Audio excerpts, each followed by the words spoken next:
Baik, saya akan membacakan kebenaran firman Tuhan yang terambil dari Hakim-Hakim 7 ayat 1 sampai 25.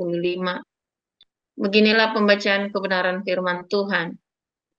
Adapun Yerubbaal, itulah Gideon, bangun pagi-pagi dengan segala rakyat yang bersama-sama dengan dia, lalu mereka berkemah dekat mata air Harod. Perkemahan orang Midian itu ada di sebelah utaranya, dekat Bukit More di lembah.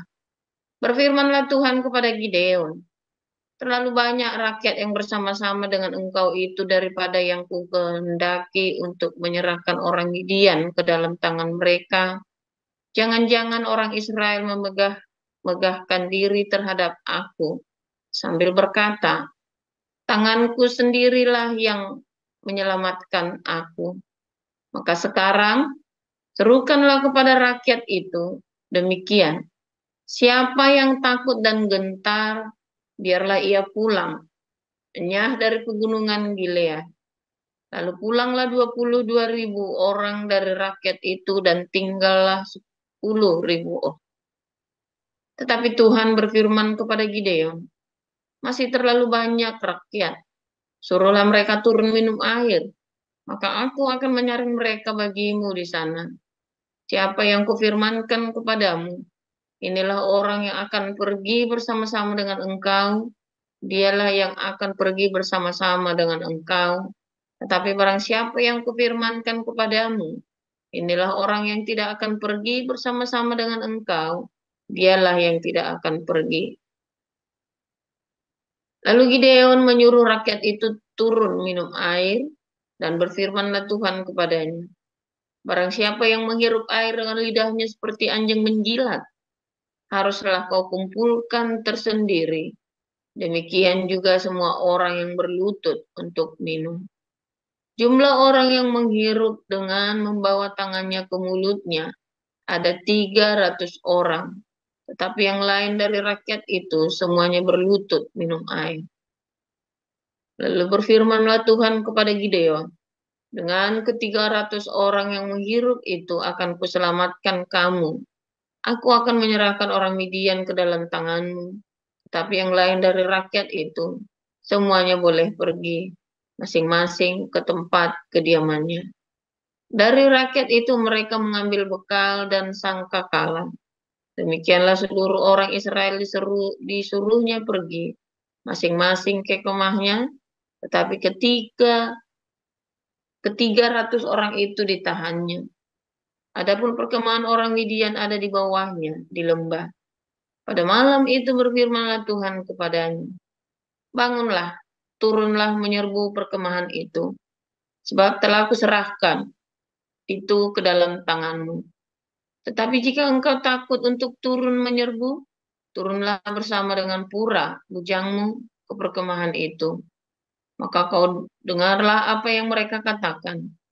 Kemudian engkau akan mendapat keberanian untuk turun menyerbu perkemahan itu. Lalu turunlah ia bersama dengan Pura, bujangnya itu, sampai kepada penjagaan terdepan laskar di perkemahan itu. Adapun orang Midian dan orang Amalek dan semua orang dari sebelah timur itu bergelimpangan di lembah itu seperti belalang banyaknya, dan unta mereka tidak terhitung, seperti pasir di tepi laut banyaknya. Ketika Gideon sampai ke situ, kebetulan ada seorang menceritakan mimpinya kepada temannya, katanya, aku bermimpi, tampak sekeping roti jelai terguling masuk ke perkemahan orang Midian. Setelah sampai ke kemah ini, dilanggarnya lah kemah ini, sehingga roboh dan dibongkar bangkirkannya, demikianlah kemah ini habis runtuh. Lalu temannya menjawab, ini tidak lain dari pedang Gideon bin Yoas, orang Israel itu. Allah telah menyerahkan orang Midian dan seluruh perkemahan ini ke dalam tangannya. Segera sesudah Gideon mendengar mimpi itu diceritakan dengan maknanya, sujudlah ia menyembah. Kemudian pulanglah ia ke perkemahan orang Israel, lalu berkata, bangunlah, sebab Tuhan telah menyerahkan perkemahan orang Midian ke dalam tanganmu. Sesudah itu dibaginya lah ke 300 orang itu dalam 3 pasukan ke tangan mereka. Semuanya diberikannya sangkakala dan buyung kosong dengan suluh di dalam buyung itu. Dan berkatalah ia kepada mereka, perhatikanlah aku dan lakukanlah seperti yang kulakukan. Maka apabila aku sampai ke ujung perkemahan itu, haruslah kamu lakukan seperti yang kulakukan. Apabila aku dan semua orang yang bersama dengan aku meniup sangkakala, maka haruslah kamu juga meniup sangkakala sekeliling seluruh perkemahan itu dan berseru, demi Tuhan dan demi Gideon. Lalu Gideon dan ke 100 orang yang bersama-sama dengan dia sampai ke ujung perkemahan itu pada waktu permulaan giliran jaga tengah malam, ketika penjaga-penjaga baru saja ditempatkan. Lalu mereka meniup sangkakala sambil memecahkan buyung yang di tangan mereka. Demikianlah ketiga pasukan itu bersama-sama meniup sangkakala dan memecahkan buyung dengan memegang obor di tangan kirinya dan sangkakala di tangan kanannya untuk ditiup, serta berseru, pedang demi Tuhan dan demi Gideon. Sementara itu tinggallah mereka berdiri masing-masing di tempatnya, sekeliling perkemahan itu. Tetapi seluruh tentara musuh menjadi kacau balau, berteriak-teriak dan melarikan diri. Sedang ke 300 orang itu meniup sangkakala. Maka di perkemahan itu Tuhan membuat pedang yang seorang diarahkan kepada yang lain. Lalu larilah tentara itu sampai ke Bet-sita ke arah Jerera, sampai ke pinggir Abel Mehola, dekat Tabat. Kemudian dikerahkannya lah orang-orang Israel dari suku Naftali dan dari suku Asher, dan dari segenap suku Manasye. Lalu mereka mengejar orang Midian itu. Gideon menyuruh juga orang ke seluruh pegunungan Efraim dengan pesan, turunlah menghadapi orang Midian, dan dudukilah segala batang air sampai ke Bet-bara dan juga sungai Yordan. Maka semua orang Efraim dikerahkan, lalu mereka menduduki segala batang air sampai ke Bet-bara juga sungai Yordan. Mereka berhasil menawan 2 raja Midian, yakni Oreb dan Jeeb. Oreb dibunuh di gunung batu Oreb dan Jeeb dibunuh dalam tempat pemerasan anggur Jeeb. Mereka mengejar orang Midian itu, lalu mereka membawa kepala Oreb dan kepala Jeeb kepada Gideon di seberang sungai Yordan. Demikian pembacaan firman Tuhan. Matius 7 ayat 1 sampai 29. Jangan kamu menghakimi supaya kamu tidak dihakimi. Karena dengan penghakiman yang kamu pakai untuk menghakimi, kamu akan dihakimi, dan ukuran yang kamu pakai untuk mengukur akan diukurkan kepadamu. Mengapakah engkau melihat selumbar di mata saudaramu, sedangkan balok di dalam matamu tidak engkau ketahui? Bagaimanakah engkau dapat berkata kepada saudaramu, biarlah aku mengeluarkan selumbar itu dari matamu, padahal ada balok di dalam matamu? Hai orang munafik, keluarkanlah dahulu balok dari matamu, maka engkau akan melihat dengan jelas untuk mengeluarkan selumbar itu dari mata saudaramu. Jangan kamu memberikan barang yang kudus kepada anjing, dan jangan kamu melemparkan mutiaramu kepada babi. Baik jangan diinjak-injaknya dengan kakinya, lalu ia berbalik mengoyak kamu. Mintalah, maka akan diberikan kepadamu. Carilah, maka kamu akan mendapat. Ketoklah, maka pintu akan dibukakan bagimu. Karena setiap orang yang meminta, menerima. Dan setiap orang yang mencari, mendapat. Dan setiap orang yang mengetok, baginya pintu dibukakan. Adakah seorang daripadamu yang memberi batu kepada anaknya jika ia meminta roti? Atau memberi ular jika ia meminta ikan? Jadi jika kamu yang jahat tahu memberi pemberian yang baik kepada anak-anakmu, apalagi Bapamu yang di surga, ia akan memberikan yang baik kepada mereka yang meminta kepadanya. Segala sesuatu yang kamu kehendaki supaya orang perbuat kepadamu, perbuatlah demikian juga kepada mereka. Itulah isi seluruh hukum Taurat dan kitab para nabi. Masuklah melalui pintu yang sesak itu, karena lebarlah pintu dan luaslah jalan yang menuju kepada kebinasaan, dan banyak orang yang masuk melaluinya. Karena sesaklah pintu dan sempitlah jalan yang menuju kepada kehidupan, dan sedikit orang yang mendapatinya. Waspadalah terhadap nabi-nabi palsu yang datang kepadamu dengan menyamar seperti domba, tetapi sesungguhnya mereka adalah serigala yang buas. Dari buahnya lah kamu akan mengenal mereka. Dapatkah orang memetik buah anggur dari semak duri atau buah ara dari rumput duri? Demikianlah setiap pohon yang baik menghasilkan buah yang baik, sedang pohon yang tidak baik menghasilkan buah yang tidak baik. Tidak mungkin pohon yang baik itu menghasilkan buah yang tidak baik, ataupun pohon yang tidak baik itu menghasilkan buah yang baik. Dan setiap pohon yang tidak menghasilkan buah yang baik pasti ditebang dan dibuang ke dalam api. Jadi dari buahnya lah kamu akan mengenal mereka. Bukan setiap orang yang berseru kepadaku, Tuhan, Tuhan akan masuk ke dalam kerajaan surga, melainkan dia yang melakukan kehendak Bapakku yang di surga.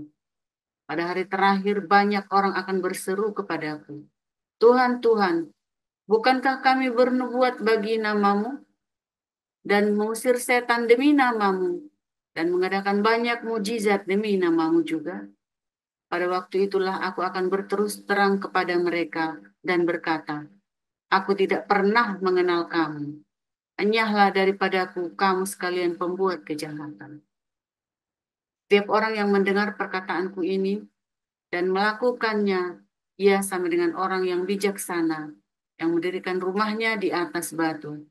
Kemudian turunlah hujan dan datanglah banjir. Lalu angin melanda rumah itu. Tetapi rumah itu tidak rubuh sebab didirikan di atas batu. Tetapi setiap orang yang mendengar perkataanku ini dan tidak melakukannya, ia sama dengan orang yang bodoh yang mendirikan rumahnya di atas pasir. Kemudian turunlah hujan dan datanglah banjir.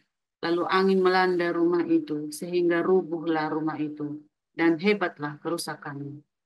Dan setelah Yesus mengakhiri perkataan ini, takjublah orang banyak itu mendengar pengajarannya. Sebab ia mengajar mereka sebagai orang yang berkuasa, tidak seperti ahli-ahli Taurat mereka. Demikian. Terima kasih Bu Salma dan Bu Ros. Renungan firman Tuhan pagi hari ini berjudul Binatang-binatang dalam Alkitab yang akan disampaikan oleh Pastor Joseph Paulsen. Dipersilakan, Pastor.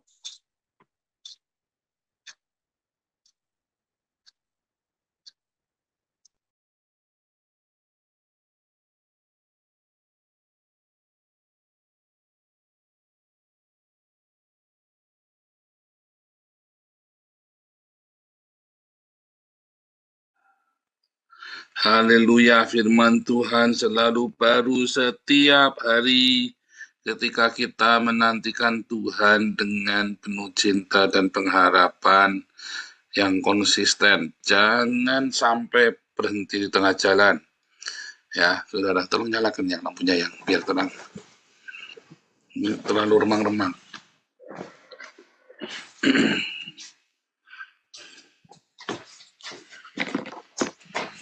Oke, nah si ganteng, oke, luar biasa. Saudara, binatang-binatang dalam Alkitab, ya, dulu saya pernah cerita ya, ada orang Islam yang kita baptis itu, mau dibaptis, terus si salah itunya Fred W. Winkler namanya ya, Anda lihat bisa di Facebooknya itu Fred W. Winkler. Nah, ada di friend-nya saya yang sudah friend sama saya di Facebook, Anda bisa lihat. Di si Fred W. Winkler itu, kemudian dia cerita tentang binatang, memberikan ilustrasi tentang keledai. Lalu si orang ininya, orang Iran ini ya, ngoceh-ngoceh saudara ya. Pastor, jangan samakan kita dengan binatang dong. Si Frednya jadi salah tingkah dia ya, si pendeta ini saudara ya. Terus pertama saya nggak ngerti kenapa dia itu jadi marah begitu sama dengan binatang. Ternyata saudara, di dalam Islam itu ya, mereka binatang itu disamakan dengan orang kafir saudara saya. Binatang itu disamakan dengan orang kafir. Jadi binatang itu punya kedudukan yang rendah dalam Islam itu. Ya. Makanya kan dikatakan bahwa orang kafir itu sama dengan binatang katanya kan di dalam Al-Qur'an itu kan orang kafir sama dengan binatang. Tapi kalau di Alkitab itu Tuhan membuat ya, mengangkat derajatnya manusia, saudara ya. Mengangkat derajatnya manusia. Ya, dengan apa? Dengan menyamakan dengan binatang-binatang, saudara. Sebenarnya binatang yang rendah derajatnya atau manusia rendah derajatnya? Ayo, saudara. Nah, misalnya nih, ya.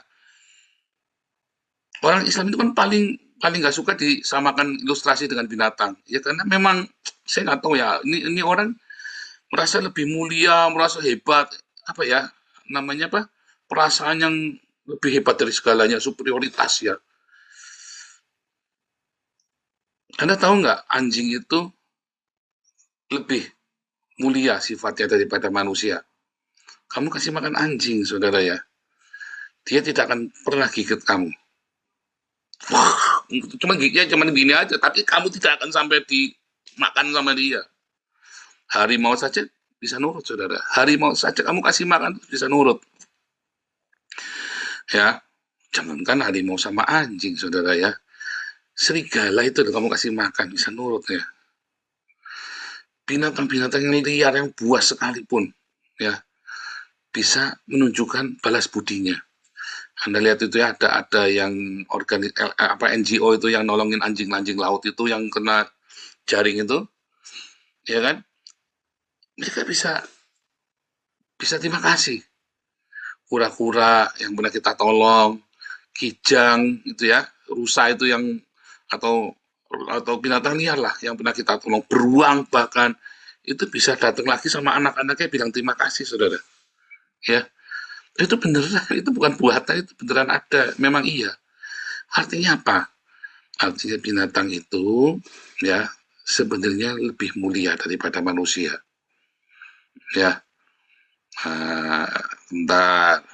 Tetapi saudara, Tuhan memberikan akal kepada manusia. Nah, lalu sebetulnya di awal manusia diciptakan lebih mulia daripada binatang dengan akalnya. Tapi kemudian akalnya itu dikuasai oleh hawa nafsu. Ya, oleh apa? Rasa superioritas. Sehingga ketika Tuhan memerintahkan manusia mengelola dunia dengan cinta, menguasai dengan cinta, yang ada dengan hawa nafsu. Makanya, ya kalau Anda lihat, ya ke semua daerah di dunia ini, tadinya baik, misalnya itu di Amazon, atau di Papua, atau di Sumatera, sebelum manusia masuk ke dalam hutan itu, begitu manusia masuk ke hutan itu, rusak hutannya, saudara. Kalimantan, ya, yang di mana saja, di Amerika Selatan itu ya, di Afrika, sebelum manusia masuk, hutan itu bagus, alamnya bagus, begitu manusia masuk, rusak. Termasuk yang di Arab Saudi. Arab Saudi itu dulu ya tempat yang hijau. Kenapa rusak sekarang? Ya, rusak. Di mana manusia masuk itu rusak. Terutama ideologi Islam. Masuk pasti rusak. Anda lihat di semua peta di dunia, yang tempatnya putih-putih itu kalau dari peta dunia ya putih. Itu artinya padang gurun, saudara. Itu orang Islam semua tuh. Ya, itu orang Islam semua. Wah, benci pasal ini bukan, ini kita lagi bawa renungan, jadi kita tidak ada sosial politik. Cuma saya lagi cerita, saudara ya. Kenapa Tuhan suka kasih ilustrasi tentang binatang, lalu orang Islam ini, jangan disamakan dengan binatang. Padahal Tuhan itu banyak sekali ya menunjukkan bahwa binatang itu justru lebih mulia, ya. Walaupun binatang itu tidak diberi akal. Yang membedakan manusia dengan binatang itu adalah akal. Ya, binatang itu tidak diberikan akal, ya, manusia diberikan akal, ya, namanya intelijen itu, saudara, IQ itu ya, artinya manusia itu IQ-nya lebih tinggi dari binatang. Oh, itu fakta ya, seharusnya, makanya di dalam Alkitab jangan seperti binatang yang tidak berakal, yang hidupnya cuma dari insting saja. Tetapi ya insting itu yang membuat binatang itu menjadi lebih baik daripada manusia. Ya, insting itu, insting untuk balas budi, insting ini ini orang baik, insting untuk dia setia, ya, insting itu. Nah, akalnya yang rendah itu membuat dia selalu curiga untuk bertahan hidup, karena akalnya rendah. Dia tidak bisa menggunakan akalnya dengan logikanya, ya, logika berpikir. Dia tidak punya, binatang itu tidak punya logika berpikir. Punya, tapi di bawah manusia. Nah, itulah IQ. Ya, itulah IQ-nya. Jadi perbedaan manusia dengan binatang, IQ-nya di bawahnya. Apakah IQ-nya binatang lebih rendah? Seringkali manusia IQ-nya lebih rendah dari binatang, saudara ya. Emotional quotient-nya. Apakah adversity quotient-nya binatang itu lebih rendah? Seringkali IQ-nya binatang itu lebih tinggi. Contohnya Raja Wali. Tuhan menunjukkan IQ-nya burung Raja Wali lebih tinggi dari manusia. Manusia kalau udah makin tua mati udah. Tapi Raja Wali itu kalau begitu dia mau mati, dia sudah kehilangan tenaganya umur 40 tahun, dia patahkan parunya, patahkan bulunya, dia rontokkan, ya. Dia puasa selama beberapa bulan sampai paruhnya tumbuh baru, kukunya tumbuh baru, bulunya tumbuh baru, dia usia nambah 40 tahun lagi, saudara. Ya kan? Itu adversity quotient, saudara. Itu sebuah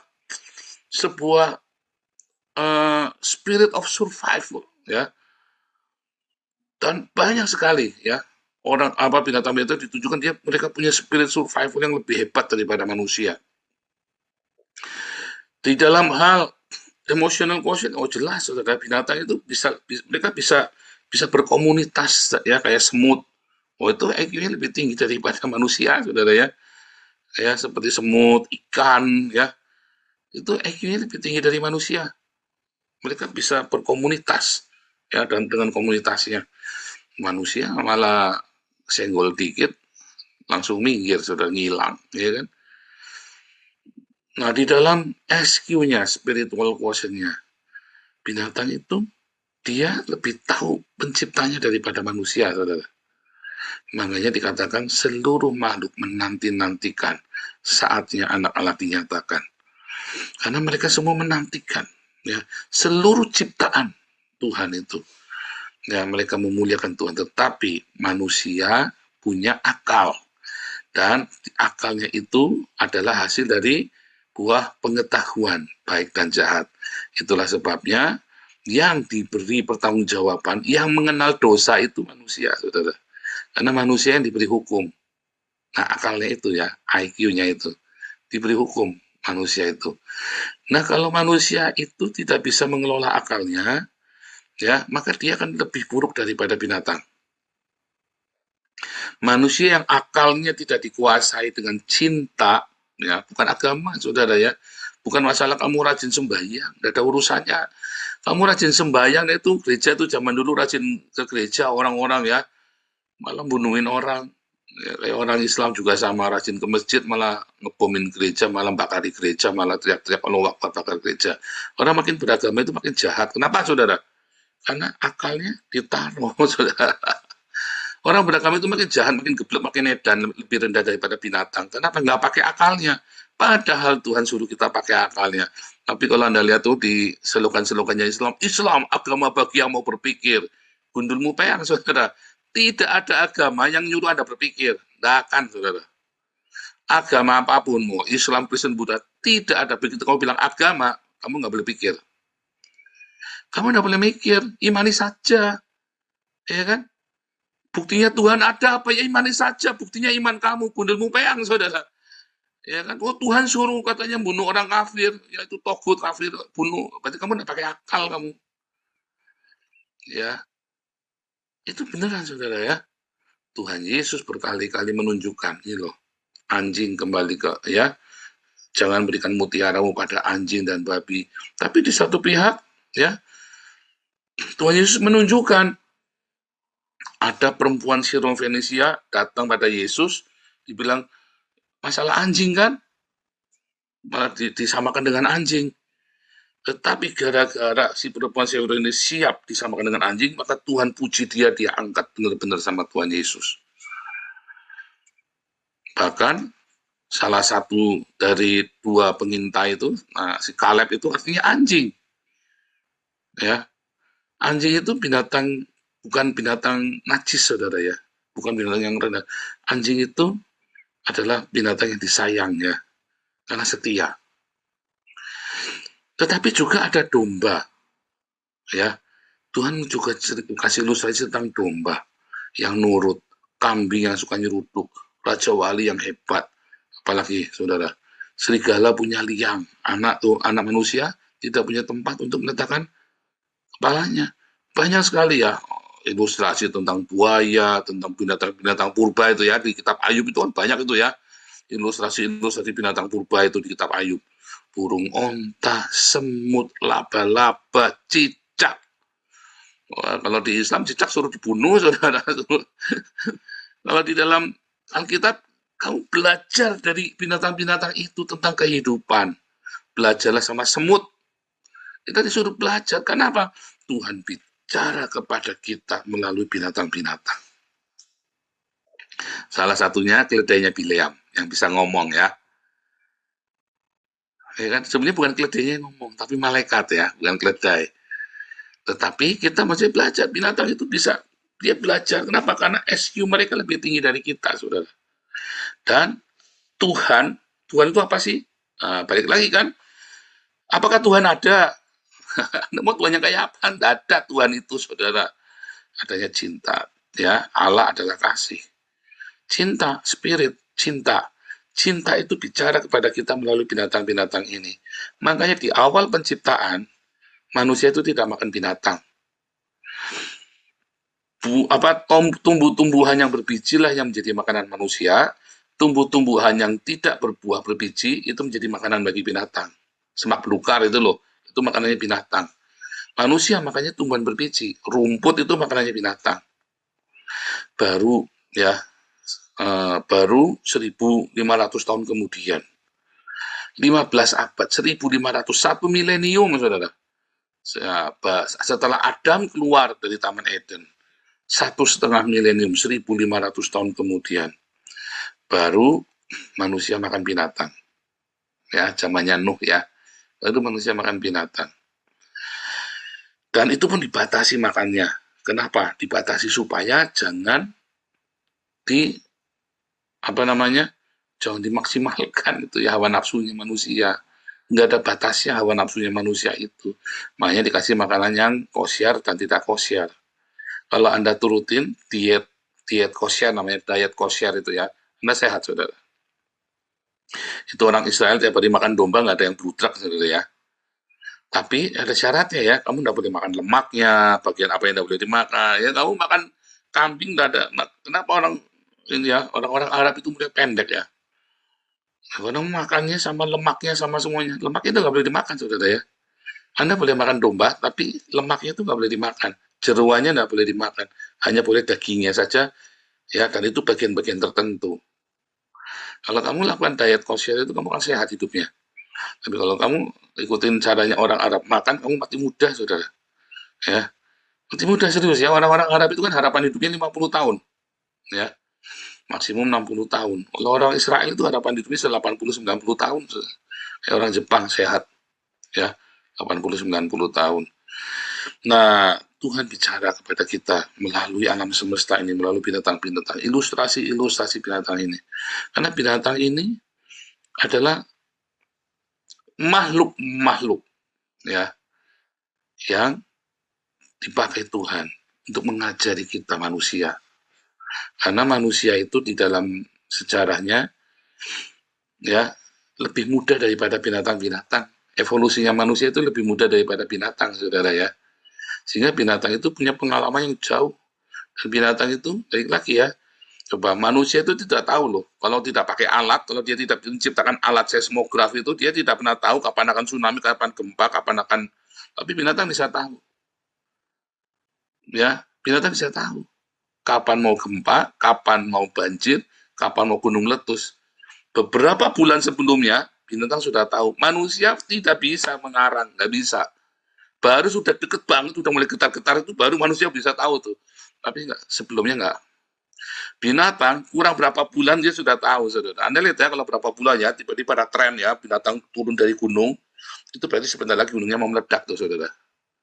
Kalau Anda lihat, kalau tiba-tiba banyak binatang-binatang lari ke tempat yang lebih tinggi, berarti nanti sebentar lagi akan ada banjir atau tsunami. Dan binatang itu tahu. Ya. Kenapa bisa tahu? Ya, karena terbukti bahwa binatang itu punya insting yang lebih kuat dari manusia. Jadi saudara, luangkan waktumu saudara ya.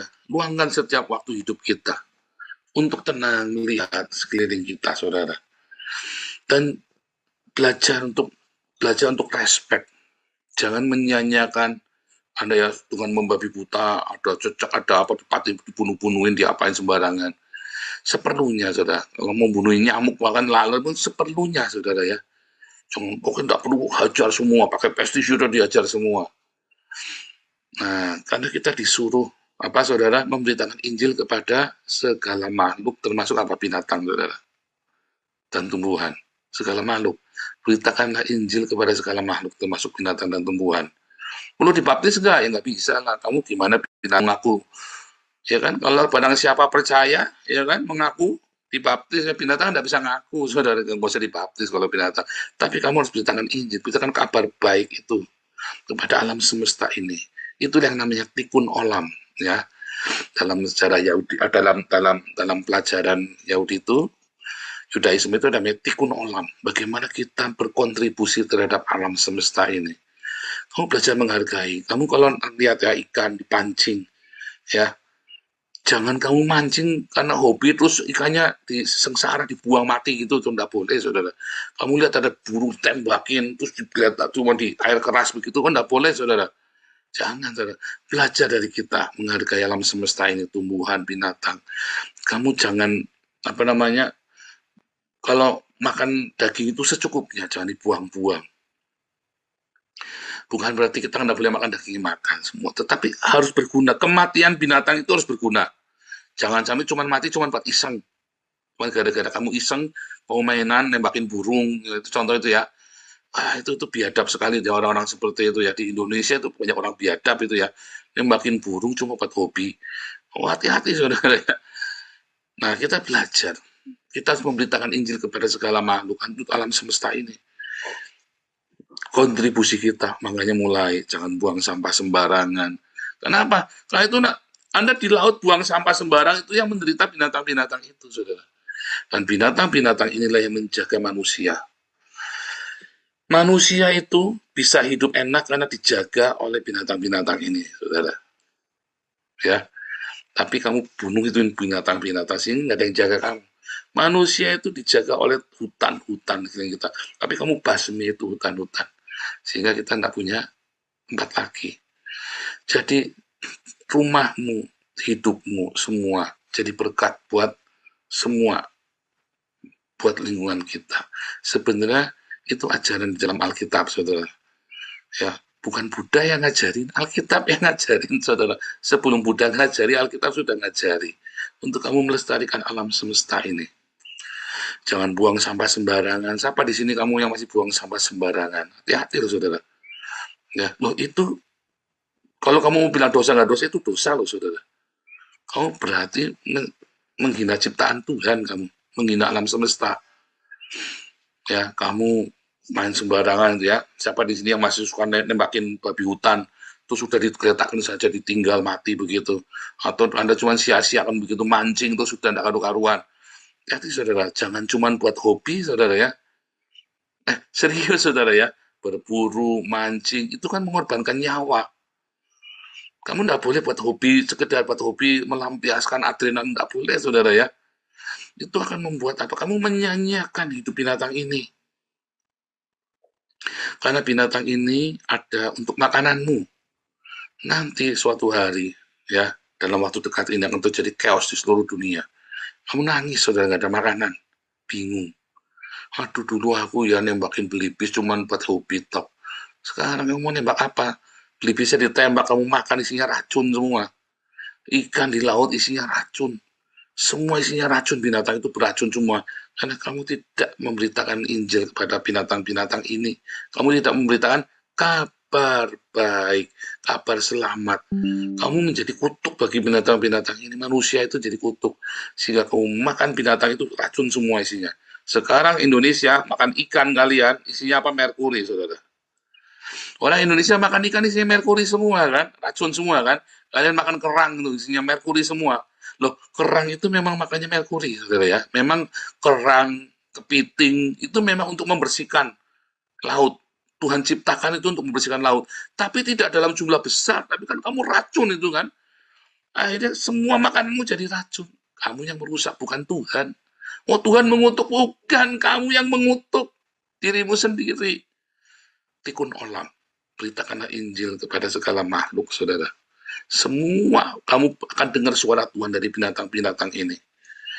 Ya, kamu akan mendengar, ya. Dan burung-burung pun bersorak-sorak memuji Dia, dan pohon-pohon pun bertepuk tangan memuji Dia. Alam semesta ini adalah sebuah harmoni, sebuah musik. Kamu berbahagialah yang kalau di depan rumahmu ada burung kepodang, ada burung kutilang, masih ada burung gagak, masih ada burung macam-macam. Ya, waduh dulu kalau di rumahmu nggak ada suara burung, kasihan, ya, suaranya pabrik. Tapi berbahagialah yang burung bisa tengger di jendela rumahmu, kamu kasih beras begitu, dia masih ngumpul di situ. Belajar, saudara ya. Belajar. Kalau orang-orang Belanda mah kasih makan burung ya, malah di toko-toko itu jual tempat buat kasih makan burung, sengaja ya burung-burungnya situ ya. Luar biasa ya. Itulah tikun olam. Bagaimana kita memberitakan kabar selamat kepada alam semesta kita. Sebab mereka lah nanti jaga. Tuhan akan kirim mereka buat jaga kita. Tuhan bicara kepada kita melalui ini, saudara. Alam semesta ini, harmoninya itu adalah sebuah pujian kepada Tuhan semesta alam. Ya, tikun olam. Tuhan Yesus memberkati.